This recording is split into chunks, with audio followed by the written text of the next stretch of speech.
All right, so here's what it looks like when you signed in. Only normally under departments, terms, instructors, exams, test takers, where you see those three dots kind of going crazy, that normally doesn't happen. It usually shows me the number of departments for Arkansas State, the number of terms, instructors, how many exams I've scheduled, and how many test takers have scheduled their exams. So this may be because I'm on my iPad or because my internet connection isn't great, but here's what it looks like when you sign in. So if you want to add a new test, you see right here on the upper right, add new in blue. And then you want to add a new exam. I haven't done anything with the U cards. I don't really know what those are used for. I was told that A-State didn't use the U cards, so maybe that's true.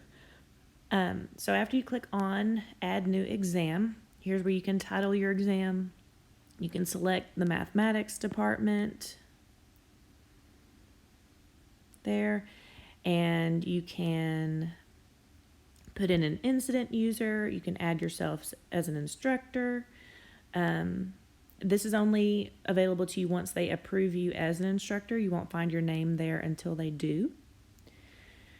And here you can tell them how many minutes you want the exam to be, the URL the test taker can go to during the exam. You can set up an exam password right here. The exam password is only seen by the proctor. The proctor can put in the exam password for the student. So the student never needs the exam password if you're giving your exam using either WebAssign or My Math or My Lab Stat or My Lab Math. Then template, I've never used that. You can have your test taker agree to exam specific terms and conditions. And then here are all of the permitted resources that you can click on and check.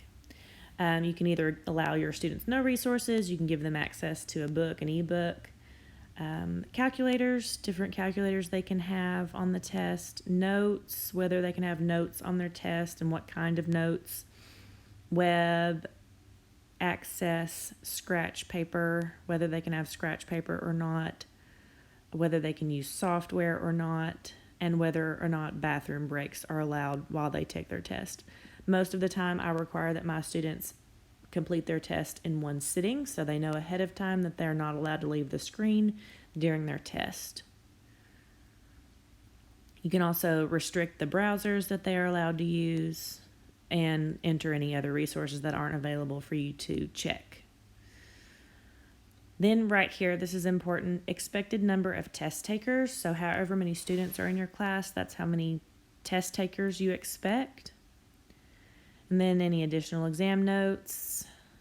I don't use this part. If you want them to notify you every time a student schedules their exam, or when certain students schedule their exam, then you can enter that here. Exam or contact info for exam issues. So this is where you would put in the contact information if you have a student that experiences an issue while taking their exam.